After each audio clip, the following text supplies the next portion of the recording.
اسلام آباد تھانہ نیلور کی حدود میں چوری اور ڈکیتیوں میں اضافہ، عوام موٹر سائیکل اور نقدیوں سے محروم ہونے لگی۔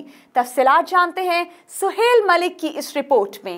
تھانہ نیلور کی حدود میں چوری اور ڈکیتیوں کی وارداتیں روز کا معمول بن گئی ہیں۔ پولیس خاموش تماشائی بنی رہتی ہے۔ علاقہ مکین نقدی اور قیمتی اشیاء سے محروم ہونے لگے ہیں۔ تھانہ نیلور کی حدود ٹھنڈا پانی میں گزشتہ روز دن دہاڑے چوری کی واردات ہوئی۔ چور مین لیتراڈ روڈ سے موٹر سائیکل کا وائر لاک اور ہینڈل لاک توڑ کر بآسانی فرار ہو گئے۔ پولیس کو کال کرنے کے باوجود پولیس وقت پر نہ پہنچ سکی۔ موٹر سائیکل چوری ہونے کی سی سی ٹی وی ویڈیو بھی دی گئی، لیکن کوئی عمل درآمد نہ ہوا۔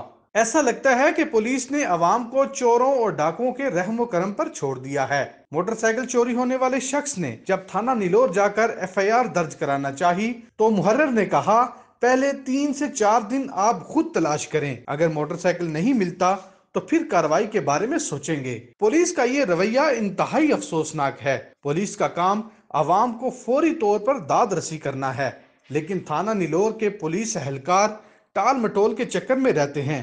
موبائل پولیس کا علاقہ میں گشت کے باوجود وارداتیں معمول بن چکی ہیں۔ پولیس گشت کی بجائے من پسند ہوٹلوں اور من پسند لوگوں کے پاس دعوتیں اڑانے اور گرمی کی شدت کو کم کرنے کے لیے آرام فرماتے دکھائی دیتے ہیں۔ اس دوران چوروں اور ڈاکوؤں کو موقع مل جاتا ہے اور وہ بآسانی واردات کرنے کے بعد فرار ہونے میں کامیاب ہو جاتے ہیں۔ علاقہ مکینوں کا کہنا ہے کہ ایس پی رورل، آئی جی اسلام آباد اور ایم این اے راجہ خرم نواز، جو قائمہ کمیٹی برائے داخلہ کے چیئرمین بھی ہیں، ان کو چاہیے کہ پولیس کے نظام کو بہتر بنانے کے لیے کوئی واضح اقدامات کریں اور پولیس میں ایسی کالی بھیڑوں کو بے نقاب کریں جو کارروائی کرنے کی بجائے عوام کو تھانوں کے چکر لگوانے پر مجبور کرتے رہتے ہیں۔